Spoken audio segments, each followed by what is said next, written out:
All right, all right, all right.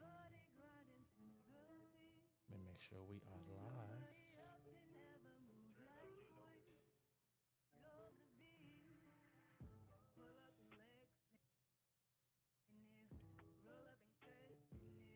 We are live. Bet that up. Loving it. How are you doing? I'm good. How are you over there? I am doing all right, man. Just in case you were out there in podcast land, this is Clicked Up, and we are in the building with a new aficionado in the crew, man. Man, we're growing, doing big things, man. This is Queued Up interview episodes where we just get really down and dirty and close up with some of the dopest artists Savannah has going on, man. And there's other ways to have art. You don't necessarily need to be in music, man. Whatever is done well is done like art. You know what I mean? So if you're a dope, what'd you say? This. The smell was it was smelling. They It was back there. smelling. They doing their thing back there. Yes, they are. It caught me off guard. They caught you off guard. Go dope, dope, Mhm. dope, dope, dope. Oh man, we are sitting down with the powerful songstress KelDenise. If you can hear that little background music, you can. But No, I can't. I don't know what they got going we're on back hearing your there. track right now, and it's a dope intro to what we're doing, man. So if you're out there in podcast land, listen up to KelDenise, KelDenise. Yes, sir. Yeah, man. So man, we're gonna jump right into it. We only got a little hour. You know what I mean? So I definitely want to jump into it right with you, man. So let's do all the nice stuff first, Okay, and then we're gonna, just jump into the cool stuff. I Cool. got you. All right, all right, all right. So you are KelDenise. That I am. How'd you get here? What brought you into this creative space? Um, when I was younger, I was always singing around the house, loud as hell. um, just had my little CD in the radio playing whenever I'd be cleaning my room, singing to the top of my lungs. And I think that's really when I found the passion for it for real. And then eventually my uncle started to get into producing music. And from there, he brought me in the studio and we started doing some stuff together. And I remember we performed for like my 10th grade talent show or whatnot together. And performing on stage like that, it was just dope. And I think that was kind of part of what solidified everything for me. And then after graduating in high school and trying to go to college and do things the right way, it wasn't for me. And I was just like, yeah, nah. F this, I'm about to try and figure out what it is exactly I want for myself. And it was music. That was something I could always do for hours and not give a fuck. Like, we would go in the studio about 9:30 at night and we would not leave until the next morning. I had to be to work at 1 o'clock one time and I did not get home until 7 o'clock in the morning. So that's how I was able to kind of confirm like this is my thing. I can do this for hours without getting paid and not give a fuck. Oh wow, I Hmm. think that's something that people forget. Yes. On the way chasing the upward thing, that there was a thing that you love to do, Hmm. whether or not you were I mean, hell, I'm still doing it now. I ain't getting getting paid. paid.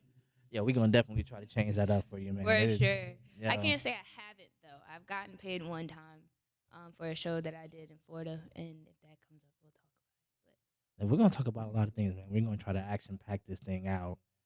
Definitely give you an opportunity to, put your voice out here. about it. So, going on. I hear your music, Yes. and I've listened through it. We're gonna bring up another track right now. You know what I'm saying?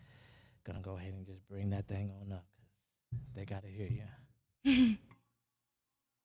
All right, all right. You can't hear this. No, All I right. can't. I don't know Yeah, what's yeah. going You on have in no there. idea what's going on. Yeah. This is nice. So, if you're out there in podcast land and you want some information, man, jump in the chat, man. Let me know you see what you're seeing. All right, yo. You have a powerful voice. Thank you. What kind of sound would you say you have? Like, what's your genre? Where do you fit into this thing? I don't know, and if you want me to be honest with you, that's what scared me for the longest from putting my music out there. I could never figure out where exactly it was that I did fit in because I didn't send you that track today, but it's one called Beauty and the Beast. It's on my EP. And that one is kind of Billie Eilish type of vibes. And like the one song is called Love from that one too. That one's like a 2000s type of feel. So like I don't know.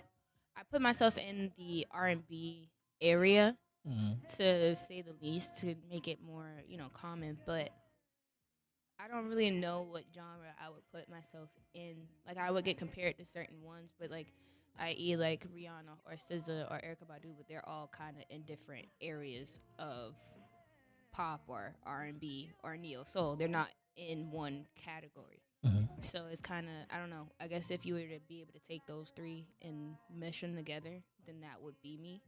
We have the R&B, some neo soul in there, and then like some pop nowadays. You wouldn't call it soul a little bit like there's some soul in there, man. Come on, man. Yeah.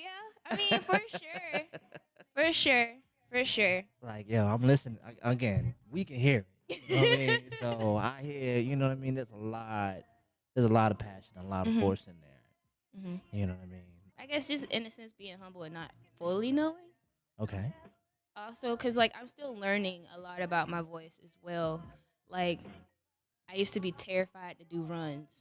Last time I did an open mic a couple weeks ago, I caught myself on the mic doing them and not thinking about it. So I'm still learning and kind of figuring out what my voice is.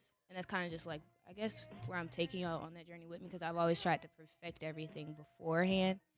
And now it's kind of just, I don't really give a damn if it sounds cohesive. I don't want to have a sound Most definitely, I get it. just to kind of make whatever I make. And if it sounds good, then cool. Okay. Do you think R&B as a genre is has any trouble? Is going through some sort of issues? Yeah and no. I feel like the R&B that we have that is mainstream is getting a little better, but it's still kind of surface level in a sense, if that makes sense. Mhm.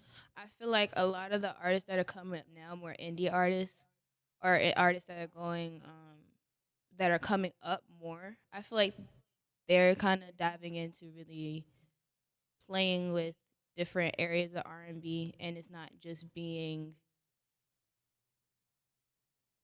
like I love Summer Walker to death. I listen to her shit all the time. But I feel like until the next album after Over It is done, if it doesn't change, then it's kind of in the same boat. Like we're all a lot of the commonality of what I've been hearing in this time frame with like her music or SZA, we're all kind of past that point now of what they're producing, Mhm. and we're wanting a different level of music to kind of represent where we are at the moment. And I think that when we get more of the lower like people that are underdogs to start popping up more that have to go through life again, maybe that'll start adding more of that substance and Mm. soul to the music again. Mm. Substance and soul. Hmm. I think that's. I think if that was a genre, that's where I put you at. Is substance and Oh, soul. thank Like you. that's dope. I think you Yeah. just did it. So, so you're talking about underground artists, Hmm. and if these underground artists are able to kind of break it through, Yeah. they'll bring some of that grit and some of that Mm. uh, authenticity back to the top. Yes, I think so. Cause like at the end of the day, I feel like some of the stuff is kind of behind the times and is kind of keep trying to keep us in that area, and we're trying to move forward Mm. past that. Because a lot of the stuff that's coming out is like damsel in distress, Mm. and a lot of us women are not trying to be like that anymore. We're Okay. trying to step on our shit and stand on business 2024, right? So, you know what I mean? Like, I can't be sitting here. I can't see. I'm blind to the bullshit. No, I see what's up. That's kind of like where we need to be at. And I feel like that's kind of where the music needs to take us to so we can really develop for real, instead of staying stuck in that area. Which brings me to a dope question. that I have for you. Um, what is your wellspring? Like, where do you get your inspiration from? There's a lot of power in your voice. There's a Hmm. lot of the tracks that you choose definitely lend themselves to the idea that there's some depth in which you're. Yeah. For me, it's kind of just in a sense to where okay, so a lot of the stuff that I've done in the beginning, a lot of that stuff was made in the moment when I was there. So I had some input into whatever I wanted in there. I love the dark, soulful music that makes people uncomfortable that they don't want to listen to because it sounds sad. Like that type of stuff is beautiful to me. Mhm. Um, and so I feel like that actually adds, like, I want legitimate music in my legitimate instruments inside of my music.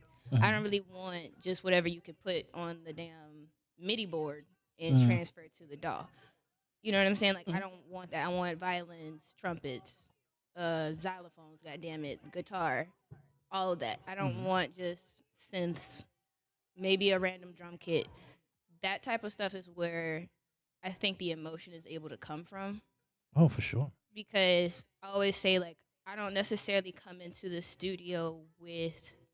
Now let me take that back. My uncle sometimes he would ask me what am I feeling or what the hell am I going through at the time, and then he would go and cook on the computer, and then from there we would collaborate and go from there. But I always just say, like, I do whatever the beat is telling me. I try to be the missing instrument there, and then tell the story.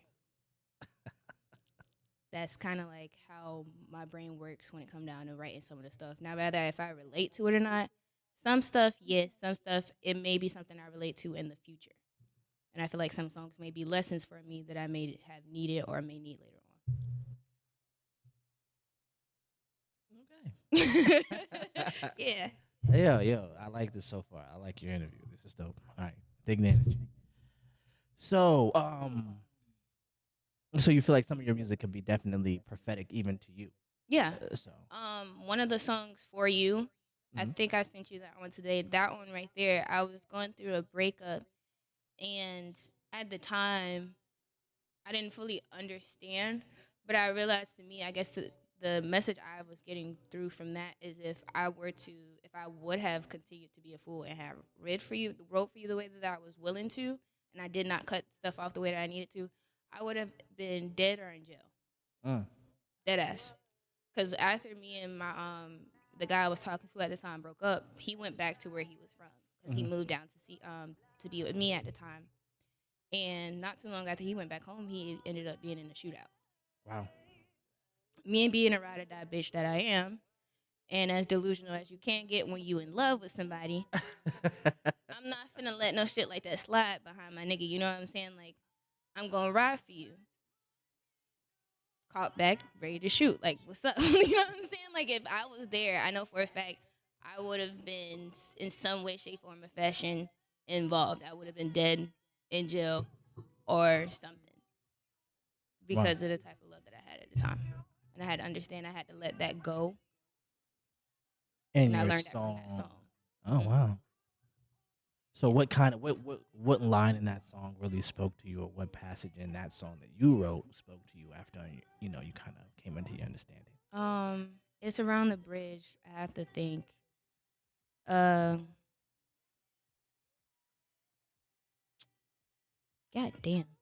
Uh, it's the way that I broke down the parts of the gun Mm-hmm. to describe, kind of in a sense, how it went. So I'm trying to really think. I can't think of how it starts. Bullets on empty. I gave you all that's in me. Bullets on empty. Gave you all that's in me. I empty your shells. Empty hollow. What else? Fired out the muzzle. Push back, recoil. Trigger happy. Busted chamber. Almost got me. Pull the safety. I was a fool for you. Gun loaded, caught back, ready to shoot. So it's just like realizing I had to push back, or else all of that would have taken place and I wouldn't have been in the right position, because after that point, I went through a spill where I started to learn myself, and I started to get more traction on social media. I was able to be more consistent. and go around and do different things for myself that I didn't think I was able to do. Like I was able to buy myself a car that year. And so I just feel like I kind of lost myself in that. And so that song kind of revealed like it was just the bullshit. It wasn't the truth. And if you were willing to really do what you needed to do, you would have. Mm, So, nice. mhm. I feel like a lot of artists end up writing self fulfilling prophecies for themselves, Yes. and I Hmm. think that is one of the scariest things is when you can look at your work and go, "I said this like 2 years ago, Hmm. and I walked right Yeah. into it," but you were able to kind of like walk away, and Hmm. then yeah, that's dope. So, all right, so we're just a little bit like 15 minutes in, and you've been like dropping jewels already. So, you know what I mean? Like, I don't know if there's a little wine doing it or something, but you are definitely dropping things for us. Thank you. Thank you. I try. Yeah, yeah, yeah, yeah, yeah, yeah. So, it's a difficult landscape out here now. Hmm. Definitely trying to like just get your art out there. You were even talking to me about a little bit of logistical stuff offline, just, Hmm. through distribution and all this stuff. But just even at the exposure level, how difficult is it to spread your sound, to get listeners past the quote unquote support phase, like the actual listeners, the actual how hard do you feel it is to do that with your sound in the way things are going these days? Um, honestly, I think because with and I mean this in the most humble way possible. I think with my sound, it's a little bit harder to digest in a sense because it's not like whatever you would hear on a day. Like I don't sound like nobody else, for real, for real. Like you can say you can pick out little things or whatnot that I may have gotten, but I don't think you can authentically say I sound like and it be word for word. And with Right. some artists, you can genuinely say that Mm-hmm. or say that I sound the same in Mm-hmm. all of my tracks. That's one thing I always try and steer away from. And so, with that being a goal of mine, it makes it a little difficult because I can't go to. And another thing, I realize with the audience that I do have, it's not people my age. Mm-hmm. My audience is 25 to 35. I am 23. Okay. Yeah. So it's I have to learn. I think what makes exposure a little bit harder for me, in a sense, or just in general, is learning how to find those pockets where those people are Mm. and going there. Because, like on Instagram, it's a little difficult for me because I have the people that do support me, but I'm not the type of music they listen to on a day to day basis. So I can't expect them to be my consistent quote unquote supporters or whatever. Mm-hmm. Y'all will do enough for me to get out there, Mm-hmm. but I think for me, my issue with my exposure is my lack of consistency. If you want me to be honest, I think if I can be more consistent online on my internet with my internet presence, then I'll be able to get further out to people. So that's one big thing, as well as again doing stuff the old way and going to open mics and just coming up on stage in crowds that fit the audience that is already December attracted to me. 30th, we'll have a whole open mic. Huh? December 30th, we got a whole open mic. Oh yeah, So I trust you're gonna be in the building. You know what I'm for saying? So sure. uh with that being said, yeah, no, I think a lot of creative energy gets and I'm gonna ask you this question. Do you think Mhm. a lot of creative energy gets lost in the idea of being robotically consistent? Being what? Robotically consistent. Like Mm. there's a level of consistency even and I'm gonna give it to you. Outcast, Mhm. they in one of their interviews are like they could not produce at the level, the industrial level that they were asked To produce that produce because it at. was authentic work. Yeah. So you can't mass produce authenticity. No, and I've had to learn that. That's something that you have to learn. And and that's why I said to you earlier while we was talking about time, that was something I had to fucking learn this year, Mm-hmm. because one thing I was terrified of, I had a great run for the, oddly enough, my seasons tend to be towards the end of the year. Last year, around this time of year, around September up until February of 2022, so 2023, I was consistent with it. I was going to shows and stuff like that. And I guess consistency doesn't have to be with new stuff. Mm-hmm. It needs to be kind of just new ways of whatever it is that you're working with that can make it easier so you can mass produce in that area. But I've had to learn to kind of be okay with the fact that I may fall off for a couple months and then have to bounce back in and realize that if that's just kind of the system that I work with, how to work around that. Mm-hmm. So then that way I can be online consistent enough to where you can see me, but not to where I'm killing myself and I'm killing my passion or art to try and fulfill other people's needs. Okay, for sure. I mean, definitely. You know, music is not just the sound; it's the space in between the sound. Mm-hmm. You mean so? Definitely giving yourself some space in between the work, definitely helpful. I think So Mm-hmm. I think, yeah, I think I dig that. I think that giving yourself time to. Yeah, to actually give yourself space, one, to learn lessons so you can write about some shit and it's not about the same thing over and over again, and to two, truly process it so you can actually get the words on the paper. No, most definitely. Um, Man, we're moving along quickly. So being a young artist, a young lady, a young female artist, um, do you feel like there's a harsh criticism for young rappers, young singers, um, coming in, excuse me, coming into the music industry, um, and the judgments that are made around their misogyny or their messaging around, not needing a man, not liking men or whatever? And do you think that there's some double standards that exist in those spaces? Do you think it's hard? Do you think have you personally dealt with that, or do you when you observe that, what do you get out of that? Personally, I don't think I get as much because I do R&B music, so it's a little bit more palatable because I'm singing about it. um, but personally, I feel like a lot of the music now that is coming out, I don't, for women, I'm okay with us taking our power back to a certain extent and talking about it, owning it, da da da da. That's fine. I think it's become a problem when that's all we can talk about because we're bitching at the men about the same thing. That's all y'all expect of us, or that's all y'all talk about of us. But then we're giving y'all the same thing in return.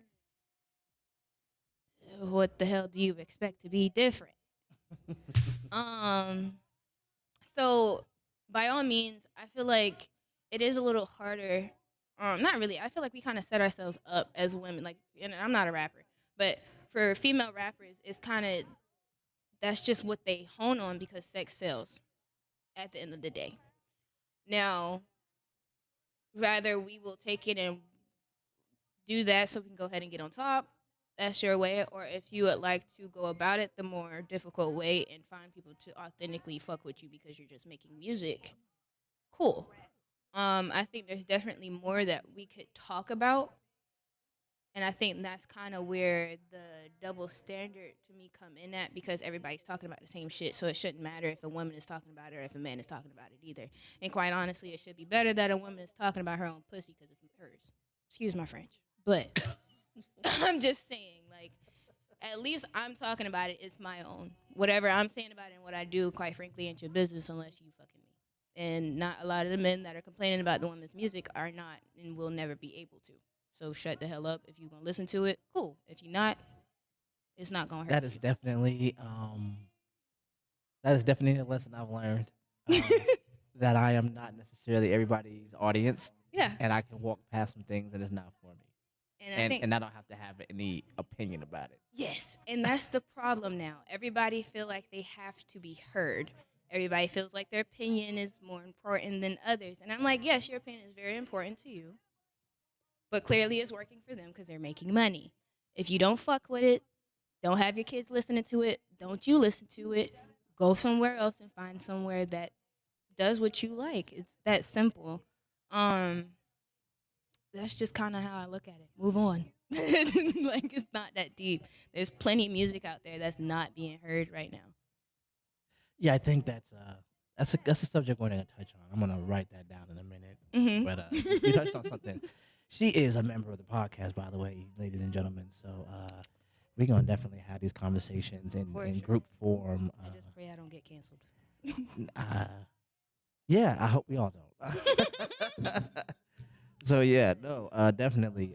Tune in this Friday. We're gonna have a pre-show episode. We I'm might be excited touching on for this. it. So yeah. Moving on. I got a lot of questions for you. So Okay. I like talking. all right, we're gonna move into some current event stuff with you. Okay. You ready? Mhm. All right. So this is gonna kind of segue into what we just got done talking about. But 21 Savage has an opinion about female R&B, male R&B artists. Oh, okay. I think I know. You know what you're talking about? Okay. I think I do. So just in case you're out there and you don't know, 21 Savage had an opinion about why male singers don't really sing for females anymore. So you do know. If it's what I think it is, then Because yes. he was like, basically, all of y'all out here just selling vagina, all y'all out here just hoes anyway. Ain't nobody trying to sing to y'all like that. What did you get from that? Yo, 21 was like, yo, he was on one for a little bit. So, what do you think about that perspective? Like, women are out here just on OnlyFans. They're just, you know, they're not the creatures. What I gather from his perspective is we're that not the traditional woman anymore. We're not all modest and what's the word I'm looking for? Modest and secretive like we used to be. vulnerable. Thank you. Child, I had to cross my legs for this. I'm thinking. Cause it's just like I get it. And that's why I say like a lot of this stuff I'm not neutral to. It's just I'm more so of a person that's just like it's not my fucking business. If you making money, you supplying for your kids. More power to you, shorty. Do what you got to do. But at the same time, I get it, but not really. Because it's not all women that are doing that. Mhm. It's the women that are putting themselves out there and are being shown for. And again, like I said, sex sells. Mhm. So of course, that's all you're going to see. There are women that are out there that may not be selling pussy on OnlyFans or still gonna make you a whole Scooby-Doo sandwich at 3 a.m. in the morning if you want. Scooby-Doo. You know, there are still women that are like that. And quite frankly, I'm both. I'm gonna pop my pussy I'm gonna twerk while I'm at the club, but at the same time, if my man is at home, he just got off of work, his shower will be ran, he'll have his clothes inside the bathroom, and he'll have dinner at home. It's just at a certain time. So there's duality. It's duality to it. Okay, for sure. And I feel like now a lot of women are a lot more fed up because we have been that person for every man and got shit in return because nobody want to do the healing they didn't want to fucking do for me to receive what I need for the work that I have done. And so now I'm living my best life and I'm doing whatever I want to because you're not doing what you're supposed to. Mm. And so, granted, there aren't any men singing their hearts out to us no more in the R&B music. Then who are we gonna go to? If y'all ain't doing it no more, we can't find the men no more. While we finding this, the niggas that's talking about the girls in the clubs popping pussy, then that's what we gonna act like because that's what we think you want. So at the same time, Okay. what do you expect from us? So you got closed mouth don't get fed. Closed mouths don't get fed. There are still women that do such things. And 3, again, sex sells.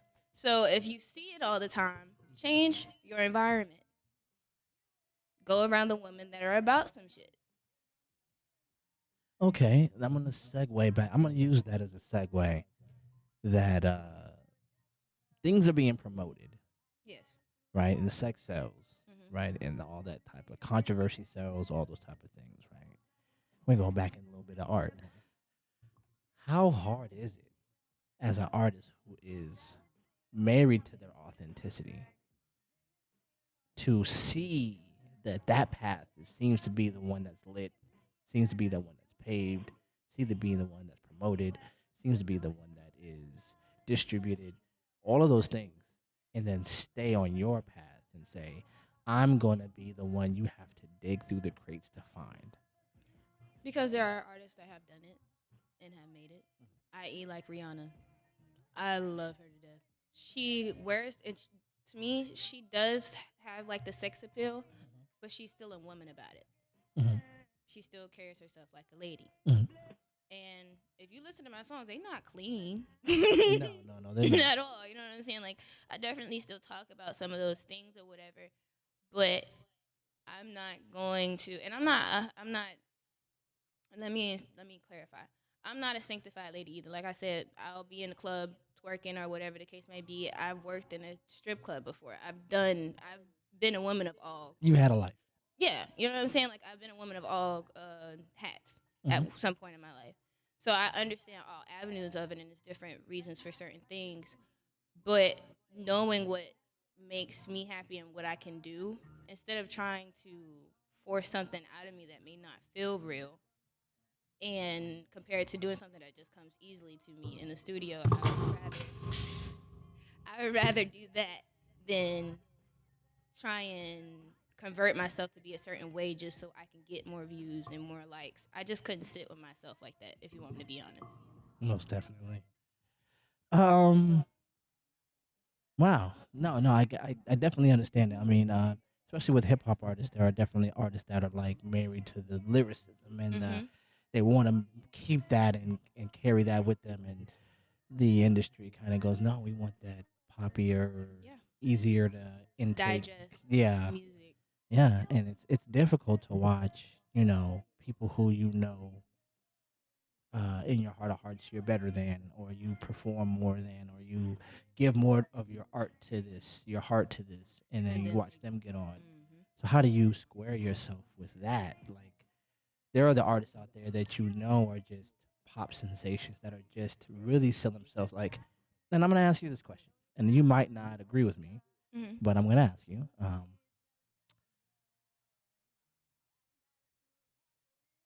Sexy Red, um, those type of artists, who are definitely. I don't think that they're ignorant. I don't think that they're stupid. I don't think any of those things. But I think they know exactly what you said. That sex sells. Mhm. That sort of music has a place. That sort of art, if you will, has a place. And they're playing, almost pandering to an audience's lowest vibrations. If I'm wrong, let me know if I'm wrong. But I want your hot take on that one. I see it two ways. One, I think a discussion that you recently posted on there is about the control that the industry has, or whatnot, with artists and the type of music that they put out. Sure, but by all means, I definitely believe that. I don't know with Sexy Red. I just feel like she is a hood bitch at the end of the day, and that's the music she makes, and that's who she makes her music for. So I try not to really judge her for real because that's just all she knows. So I don't think it's necessarily her. I think it's more the industry playing on her and the fact that that is all she knows. Because they just took a chick from the hood and pulled her up into the industry. And without the right proper training or coaching or mentoring, you can easily be manipulated in that and be used for whatever they want you to be used for. Um, Sexy Red and Sukihana, like those two, that's just not my category of music per se. It's catchy, fun music you'll listen to in the club that you can twerk to. Right. Everything has a place. So I feel like I don't think she's 100% aware of what she's doing. I think she, yes, went down a path to where this is working, but it's also something she can relate to. And so she's making music for the people in that community. Mhm. And I also think that the industry could be also taking advantage of to spread that type of energy around. Oh, yeah, for and sure. keep our group of people in that specific field So, I mean, here's my thing, and again, help me if I'm wrong. hmm I think if I'm fair, I think she's an intelligent person, okay, but I think she has a persona that she knows how to put on, like most of us do. okay, She's really not doing anything any different than Luke back in the '80s and early '90s. hmm She's really not doing anything then different than she's not Nelly. doing anything Right. different She's than not. Yeah. So she's really not doing anything different. She's selling club music, hmm but in the atmosphere that we exist in now, it proliferates through everything. Yes. So it's gonna be on the bus with school kids. It's gonna be, and people use it. When they're stitching up their TikTok. their TikToks and all this stuff. hmm It's gonna be background music. It's so hmm we're saturated in it. hmm Even if you don't know the words, you know the words. Yeah. You feel what I'm saying? Yeah. I know some sexy red songs. So you know what I mean. So you can't say, I think um, it's problematic, but it's also telling.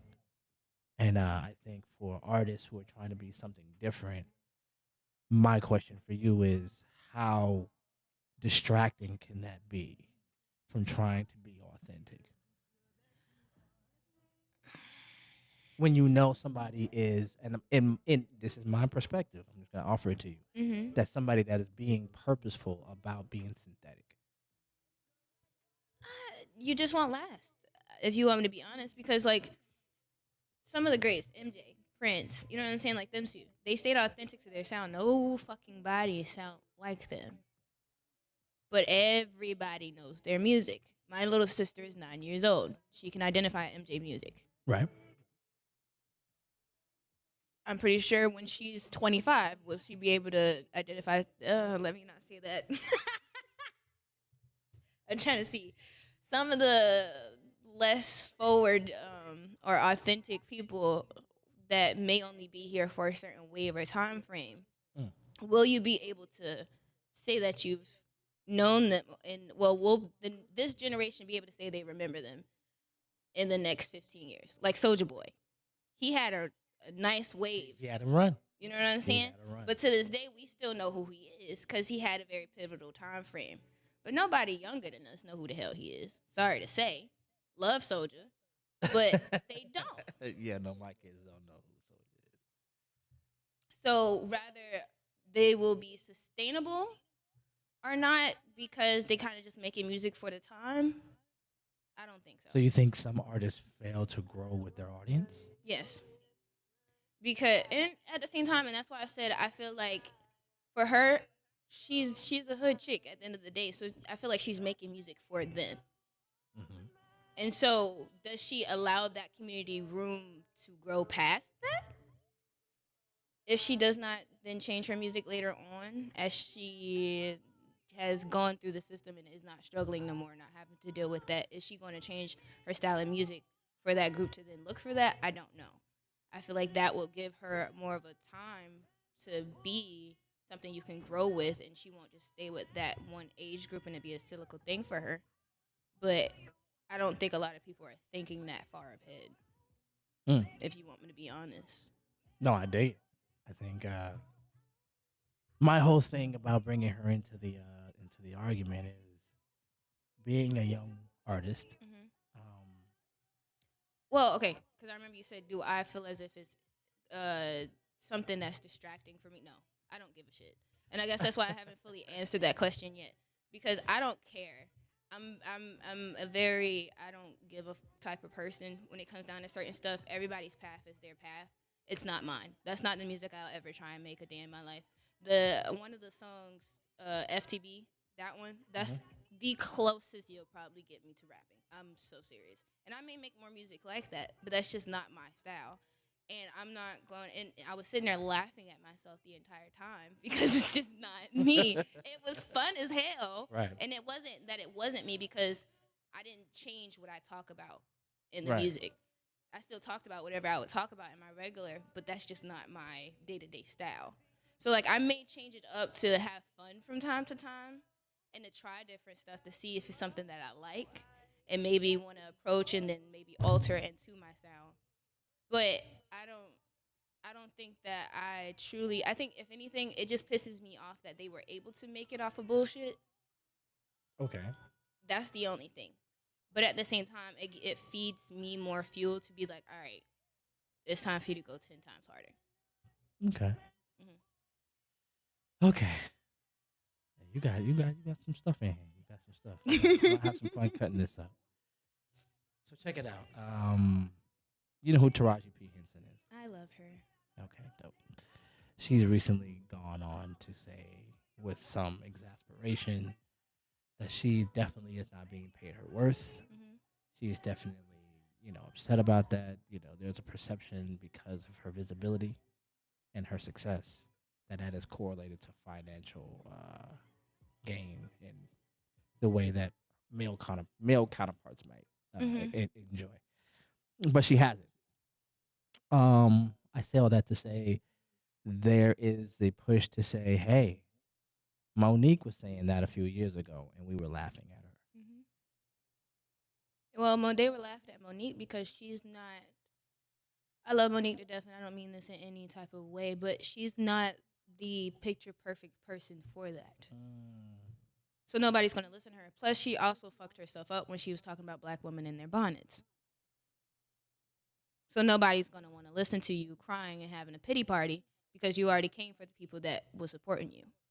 So that's why I think that it was a little bit harder to digest when Monique talked about it. She's not the counterpart you would want. But Taraji P. Henson, we've seen her in Tyler Perry. We've seen her in high-profile movies as well. And I'm sure we have it with Monique also. But she's been a little bit more digestible because she's kept her fucking mouth closed, respectfully. Sheesh. And kind of just let regular people live their lives. And with Taraji, I don't know Monique's story, so I can't fully speak on her. But with Taraji, she went through sleeping in her car, graduating through college or high school with her baby on her hip, and then work her way up to the top. So we're very visible to her story, and she plasters that, so we understand kind of like she came from the bottom and made it to the top. It wasn't handed to her. She did that shit on her own. She went and looked for it. And for you to turn around and not get what you're paid, not only because you're a woman, but also a black woman, too, it's heartbreaking for me to hear.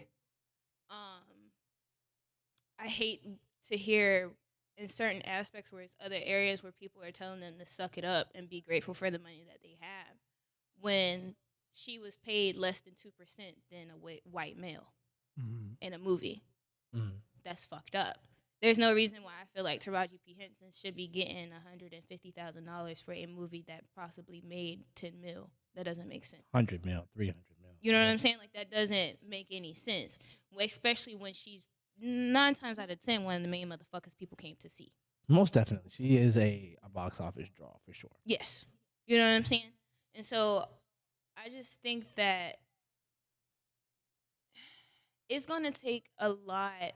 I think that black women are on the verge of slowly kind of waking up and realizing and owning their power now. And sadly, it's starting off with ski and it's starting off with that and them just owning their shit and not giving a damn what a man has to say.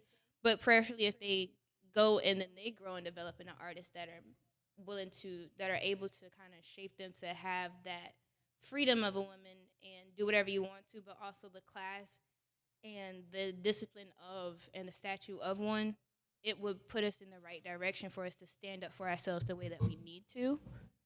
But one thing I always said is, like, for me, being a black woman is probably the lowest tier in society at some points, at least in America, at least, because it's like it's the white man, then it's white women and black men, and then I feel like it's black African American women. No, that's a fact. That's not a. Hold on, let me put on a different track. All right, putting on FTB just so you putting on that thing right there. You had to talk about it. We had to go put it on.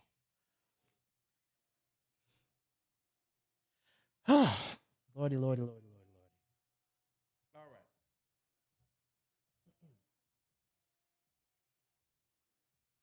Is that pizza? Ooh.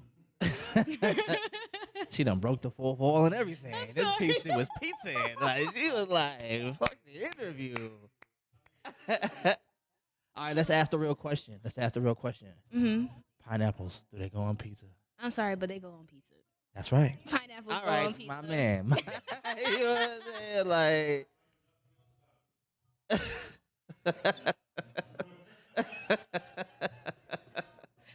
pineapples do go on pizza. That is correct. Yes. All right, I'll be here for sure. No, yeah, you got to hear us talk to one of the owners in the building. Definitely come out Saturday to our event, man. It's pizza, wings, loaded fries, drinks. You gonna have a ball. I'm gonna have me a ball. I'm Yeah, excited. so, come on out. Oh, we got a couple more questions and we got a couple more minutes.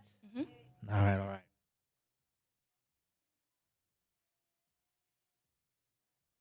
Okay, there we go. So we got some questions around your artistry, Mm-hmm. but also around personal life. While you are studio running, showing up to, in those open mics, chasing those stages and chasing those moments Mm-hmm. in order to expand yourself. Are you pro relationship, or do you think artists need to maybe step away as creatives? Maybe relationships distract from. Um, I think it's a two-way. If you're able to have those relationships and you're able to continue to like go for your dreams and stuff like that, then by all means. Because at the end of the day, if y'all stay together, if y'all break up, it may be a great song at the end. So I don't necessarily think it's a bad thing, but whoever it is that they're talking to has to understand the depths of and the needs of, and that has to be something that's communicated.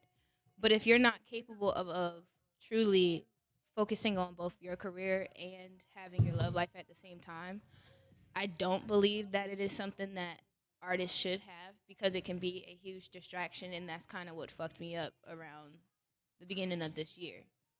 Um, I was going and I was doing everything I needed to do September up until the beginning of January, and I had a situation that kind of fucked me up mentally, and then I ended up being in a relationship that was not healthy, and it caused me to stay away from the group that I was with because the guy, he was a jealous ass nigga, so I couldn't really be around the people in the group because I knew that that would possibly cause problems.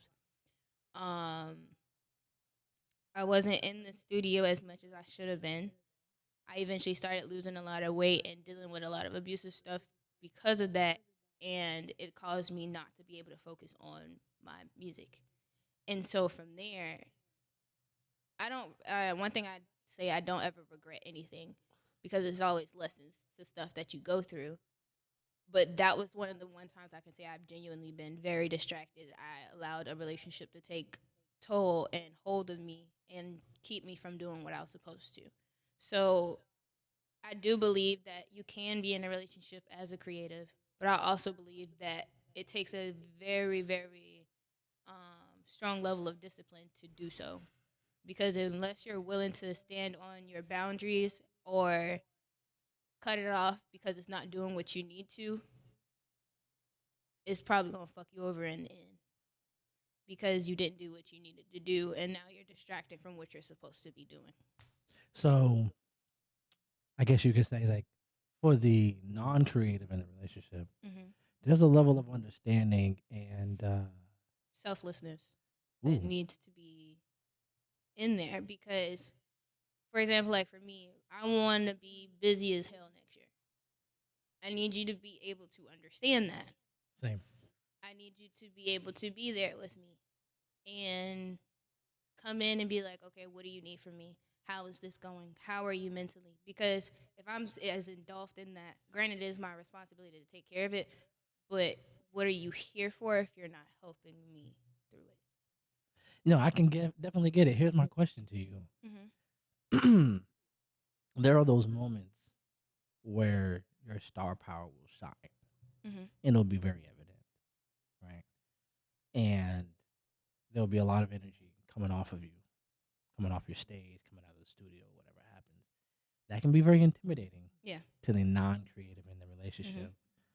So how do you balance? How do you reassure the non-creative in the relationship that they're seeing, like, a like that can almost be blinding to the average person, right? And you're in it, and those type of things can take you away. You know, how do you think you would balance that? Um, that's where it kind of takes a sacrifice on the artist to. Actually, no, because I shouldn't have to dim my damn light to be around you. Never mind. I was finna say something and I completely changed that. I should not have to. I should not have to dim my light around you. And if it is intimidating, then that's something that you need to work on. Because why do you not feel inadequate? Well, why are you feeling inadequate around me? Why are you not at a point to where you can be fine in the position that you're in? Granted, if it's something that you come to me about and you talk to me, I won't shut you down the way that I just shut down the thought in my brain. But I will be like, okay, cool. What is it that we can do that will give you the same energy and the same passion so that way we can have something to communicate about? Or we'll start going down the path to try and figure out what can give you the same spark. And so that way you're now rising to that level. Because one thing I'm not going to do is to dull myself down. Yeah, no. And nobody should ever do that to be in a relationship. Oh man, yeah, I definitely understand that. Mm-hmm. So,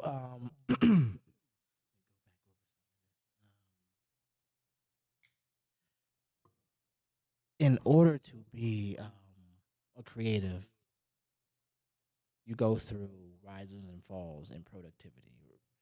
Sometimes, writer's block or just the uh, complacency, whatever you want to call it. Mm-hmm. There's moments where you're just not there. Mm-hmm. What do you do with yourself in those moments? How do you identify as the creative when you're not necessarily being the creative? For me, when I get frustrated with myself while I'm creating, when it no longer is fun, that's when I start to realize, okay, now it's become stressful. And I used to get mad at myself, like really, really upset, and in a sense, mentally quit for a little while. But I've had to learn how to just be like, all right, cool. Your brain's tired. It's okay. Give yourself some grace. Take a break. And when you find a love for it again, then hop back into it. Because me personally, I'm multifaceted. I do a lot of different stuff. I can draw, I can paint, I can da da da da. So I try to find ways to be creative in different areas if I am kind of dry in that one. Or I just simply go smoke a blunt and don't do shit until my body feels the energy again. So nothing is okay. Yes, nothing is okay, and that's very hard to understand. Nothing is still productive. Nothing, and that's something that I've also had to learn, because sometimes you need to rest in order for you to be able to produce something. Like you can't expect, like for example, a machine. If you don't update it, if you don't take care of it, if you don't cater to it the way it needs to, it's a robot, but it's still gonna fucking shut down. We're human beings at the end of the day. So if I'm not catering to, if I'm not working through my emotions, I'm not strategizing, or I'm not doing the things that I know I need to keep myself going, and I hit a rut, I can't blame anybody but myself. And then I'm going to have to reevaluate and figure out what it was I didn't do, hop back on that, give myself some grace, and then do it again, really. And so doing nothing is still productive as long as you're okay with not doing something and then finding that time again to do it. It's not okay to do nothing and beat yourself up about it. Mm. We are reaching the end of this little talk that we're having. How do you feel? Pretty good. I can't complain. Pretty good. You It's can't going complain. nice. I like it. You like it? Cool. You dropped some gems on us. You dropped some jewels on us. Thank you. I appreciate that. Before we get out of here, what is some advice you can give to aspiring creatives who need to hear somebody say, need to hear from somebody who is true to their authenticity? One thing about it, you're always learning and you're always growing. You're never gonna be perfect. Nothing is ever gonna be perfect. So don't wait to put something out until it's perfect, because it will never be perfect. One. Two, and everything I'm saying right now, I'm still learning my damn self. So, and again, nothing's perfect. I'm still learning it, but these are the lessons I'm learning. As well as, again, it's okay to take breaks. It's okay to stop for a second, reevaluate, and restart. It's okay to fail as long as you don't stop and give up. And nobody's path is the same. You may find someone who has a similar story to you, but there's a reason why yours is different too. So don't compare yourself to other people, and just keep going. Where can we find this amazing, thoughtful, passionate, powerful, uh, You can substance find soul artist? you can find me on all platforms at I am KelDenise, and that is KelDenise. That's Instagram and TikTok. Yeah. Any future projects coming out? What do we got going on? I want to drop an EP really, really soon. It's gonna be titled "My Villain Era," so get excited for that. We do have a music video that I'll be working on in January that will be coming out in a few months as well. And then the show this weekend. So if you're watching it, come out Saturday so you can see me live here. That's right. Again, it's gonna be a dope event. So I love that you did that. One more question. I'm down. What's You up? cool? All right, all right. If you had to sing one song for the rest of your life from your arsenal right now, and that would be your lead song every time you stepped on stage, which song would you choose? That is a great question. It would have to be something Adele. Uh, um, Adele for sure. And I'm trying to choose between like Turning Tables or Set Fire to the Rain. It's not like the typicals. It's like one of the OGs from 21. That one. So yeah, Set Fire to the Rain. I think is like it's a powerhouse song. People know that one. That's one of my favorite ones by her. What about you? What about your song? Like, Of my own personal yeah, songs. like your arsenal, your yeah. My go-to song is always For You. Like that one right there, because I feel like that one encompasses everything. It has the pop, it has the soul, it has some of that R&B or whatever. It's very relatable, and it's not too slow. It's still a little speed, a little pace to it or whatnot. So that's like my go-to song out of my personal arsenal. Yeah. Okay. So thank you so much for being in the building. Thank you so much for being a part of all the things that we're doing going forward, man. We're gonna have a lot of fun getting you out there and doing your thing. I'm excited. Oh man, it's gonna be dope. And if you are out there, you have been listening to Queued Up, the interview series from Clicked Up, and we are sitting down with the newcomer, powerhouse singer, KelDenise, man. Thank you very much for sitting down with us, man. Of course, thank you for having me. Peace out. Peace.